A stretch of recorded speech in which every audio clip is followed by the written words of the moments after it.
Sahabat Al-Ma'tuk, mari berdonasi untuk keperluan serta kegiatan media Al-Ma'tuk agar kami dapat selalu menyajikan tayangan-tayangan yang bermanfaat bagi umat muslim. Caranya mudah, silakan klik link yang ada di kolom deskripsi atau scan barcode donasi yang berada tepat di layar Anda. Jazakumullah khairan wa barakallahu fikum. Bismillahirrahmanirrahim. Assalamualaikum warahmatullahi wabarakatuh.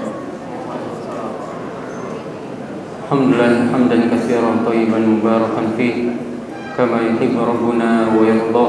Asyhadu an la ilaha illallah wahdahu la syarika lah iqraran bihi wa tauhidan. Asyhadu anna nabiyyana Muhammadan abduhu wa rasuluh sallallahu alaihi wa ala alihi wa ashabihi ajma'in wa man tabi'ahum bi ihsanin ila yaumiddin. Allahumma 'allimna ma yanfa'una wanfa'na bima 'allamtana wa zidna 'ilman. Allahumma rahmataka narjuk wa la takilna ila anfusina tarfata 'ain. Alhamdulillah, kembali kita bisa melanjutkan kajian ba'da zuhur kita masih bersama kitab Riyadhus Shalihin karangan Imam An-Nawawi rahimallahu taala, masih dalam bab haramnya memutuskan silaturahim, dan kita sekarang masuk ke hadis yang keempat. Beliau berkata, wa an Jubair bin Mut'im radhiyallahu anhu qala qala Rasulullah sallallahu alaihi wasallam la yadkhulul jannata qati'un. Rawahul Bukhari wa Muslim.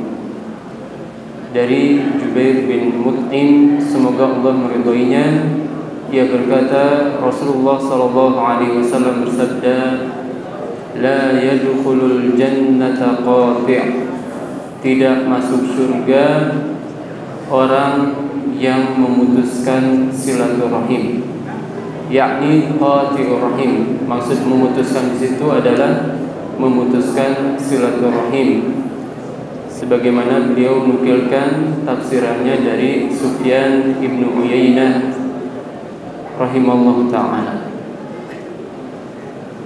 Hadis yang mulia ini terkandung beberapa kaidah yang bisa kita petik. Yang pertama yaitu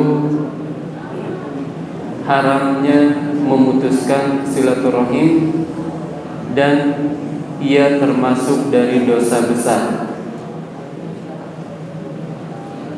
Di dalam suatu ayat Surat Muhammad ayat yang ke-22, Allah Subhanahu wa taala berfirman, "Fahal 'asaitum in tawallaitum an tufsidu fil ardi wa tuqatti'u arhamakum?" Apakah jika kalian berkuasa di atas permukaan bumi, kalian berbuat kerusakan dan memutuskan silaturahim kalian? Ulaikal ladzina la'anahumullah fa asammahum wa 'ama absarahum. Merekalah orang-orang yang Allah laknat, Allah kutuk, dan Allah jadikan mereka buta dan tuli. Demikian juga di surat Al-Baqarah ayat yang ke-26, Allah berfirman, wa ma yudhillu bihi illal fasiqin, dan tidaklah Allah sesatkan orang-orang dengan permisalan tersebut kecuali orang-orang yang fasik, pendosa. Di antara sifat mereka, alladzina yanquduna 'ahdallahi min ba'di mitsaqih, itu orang-orang yang memutuskan perjanjian setelah diteguhkannya, wa yaqta'una ma amarallahu bihi ay yusal, dan memutuskan apa yang Allah perintahkan untuk disambung, yaitu silaturahim. Maka para ulama mensepakati bahwasanya memutuskan silaturahim ini dosa besar. Apa batasan dosa besar? Kak, dosa besar batasannya? Bedanya dosa besar, dosa kecil, besar. Sama. Bedanya dosa besar sama dosa kecil apa?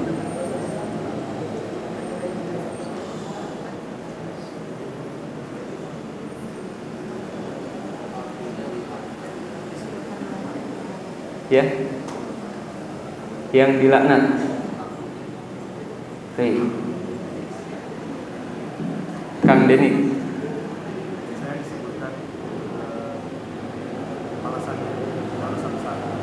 disebutkan balasannya secara khusus. Itu dosa besar. Kalau dosa kecil secara umum, ya tidak ada secara khusus. Baik, ini semuanya saling melengkapi. Para ulama menyebutkan dosa besar yaitu kullu dzanbin laisa lahu haddun fid dunya wa la wa'idun khas fil akhirah. Setiap dosa yang tidak ada ancaman had di dunia. Mencuri, potong tangan, ya, ini hukuman had di dunia. Atau ancaman khusus di akhirat. Ya, tadi disebutkan ada ancaman khusus. Atau mengundang kemurkaan Allah, mengundang laknat Allah, atau diancam dengan tidak masuk surga. Ini tadi disebutkan dalam hadis apa? Tidak masuk surga orang yang memutus silaturahim. Maka ini jelas bahwasanya memutus silaturahim ini termasuk ke dalam dosa besar. Kemudian yang dimaksud dengan meniadakan dari seorang masuk ke dalam surga di sini yaitu dijelaskan para ulama ad-dukhulul mutlaq, yaitu tidak bisa masuk bersama orang-orang yang pertama kali masuk surga. Orang-orang yang pertama kali masuk surga otomatis dia tidak akan masuk ke dalam neraka terlebih dahulu, ya. Dan bisa juga ditafsirkan dengan tidak masuk surga selamanya ketika memang dia menghalalkan dosa memutus silaturahim. Itu bisa ditafsirkan tidak masuk surga selama-lamanya. Tapi para ulama mengatakan ini tidak masuk surganya dukhulul mutlak, masuk secara mutlak. Maksudnya tidak bisa masuk bersama orang-orang yang pertama masuk. Karena keyakinan Ahlussunnah wal Jamaah mengatakan berkaitan dengan dosa besar apa? Tidak mengekalkan pelakunya dalam neraka.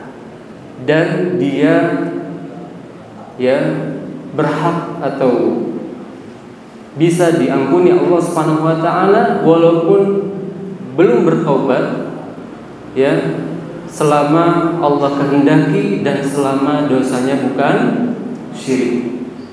Adapun kalau dosanya syirik, meninggal di atas syirik, maka jangan harapkan masuk ke dalam surga. Kemudian yang ketiga, para ulama berselisih tentang apa batasan seorang wajib menyambung silaturahim. Kerabat yang seperti apa? Ya, sebagian ulama mengatakan semua kerabat harus disambung. Semua kerabat harus disambung. Namun kata Syekh Sa'ad Khadlan ini pendapatnya lemah. Karena bagaimanapun setiap orang itu akan bersambung, ya, terutama di suatu daerah itu biasanya bersambung. Maka akan sangat sulit rasanya kalau dikatakan harus disambung semuanya. Ya. Kemudian pendapat yang kedua yaitu kerabat yang berhak mendapatkan warisan. Ya. Ini terkumpul atau disebutkan dalam hadis ketika Nabi SAW ditanya tentang seorang yang paling berhak untuk ia baiki, Nabi SAW mengatakan ummuk, ibumu, thumma ummuk, kemudian ibumu, thumma ummuk, kemudian ibumu, thumma abuk, kemudian bapakmu, thumma adnaka fa adnak, kemudian yang setelahnya dan setelahnya. Ya. Namun pendapat yang kedua ini pun lemah. Kenapa? Karena bibi dari jalur ibu itu tidak mendapatkan waris. Ya, tidak ada takaran khusus untuk bibi dari jalur ibu. Padahal apa hukum kita menyambung silaturahim dengan bibi dari jalur ibu? Wajib. Maka pendapat ini pun lemah. Kemudian pendapat yang ketiga yaitu ya yang bertemu di kakek yang ketiga. Seperti di kesempatan yang dulu telah kita sebutkan bahwasanya sebagian ulama membatasi kerabat itu pada kakek yang ketiga. Kalau Nabi SAW itu pada Bani Hashim, ya, Muhammad bin Abdullah bin Abdul Muttalib bin Hashim. Yang terkumpul pada keturunan Hashim ini itu semuanya dikatakan kerabat. Namun ini juga lemah karena ya dari segi jalur ibu pun ada ya orang-orang yang wajib kita sambung silaturahim. Kemudian pendapat yang keempat, dan inilah yang pendapat yang paling kuat, yaitu orang-orang yang ada hubungan mahram. Ini yang wajib kita sambung silaturahim, wajib kita kunjungi, wajib kita hubungi kalau memang jauh ya. Kalau bertemu wajib kita sapa dan seterusnya. Siapa mereka? Bapak ke atas, kemudian ibu ke atas ya, nenek dan seterusnya. Demikian juga paman, bibi, uak, pale, bule ya, dan yang semisalnya. Ini semuanya wajib untuk kita sambung. Dan ini adalah pendapat madhab Malikiyah dan Hanafiyah dan sebagian madhab Hambali. Apa dalilnya? Hadis riwayat Al-Bukhari, la yujma'u bainal mar'ati wa 'ammatiha wala bainal mar'ati wa khalatiha. Seorang tidak boleh menggabungkan untuk menikah seorang wanita dengan bibinya, baik dari jalur bapak maupun dari jalur ibu. Karena ini ada unsur ya mahram. Jadi kalau seandainya dilakukan akan terjadi pemutusan silaturahim. Jadi kalau misalkan ada yang mau nikah lagi ya, Kang Reza mau nikah lagi? Mau ya? Atau mungkin semua mau ya, kalau mau, karena para ulama mengatakan yang normal pasti mau ya, cuman berani atau tidak, mampu atau tidak. Nah ini yang beda. Baik. Kalau misalkan seorang menikah dengan fulana, apakah boleh menikah dengan bibinya? Digabung sekaligus. Jadi dia nikah misalkan sama fulana, kemudian nikah lagi yang kedua dengan bibinya, istrinya masih hidup. Boleh seperti ini? Tidak boleh. Nabi SAW mengatakan wala yajma'u la yujma'u bainal mar'ati wa 'ammatiha. Tidak boleh digabungkan antara seorang wanita dengan bibinya. Wala bainal mar'ati wa khalatiha. Demikian juga dari bibi jalur ibu sama. Ya. Maka kata para ulama, ini yang disebutkan kenapa tidak boleh, karena akan menyebabkan putus silaturahim. Ya, misalkan terjadi masalah ya, bibi dengan istri kita yang dua-duanya dinikahi ya. Ketika masalah apa yang terjadi? Misalkan suami lebih seneng ke siapa? Ke bibinya atau ke misalkan ke bibinya, ternyata bibinya jauh lebih muda dari istrinya misalkan.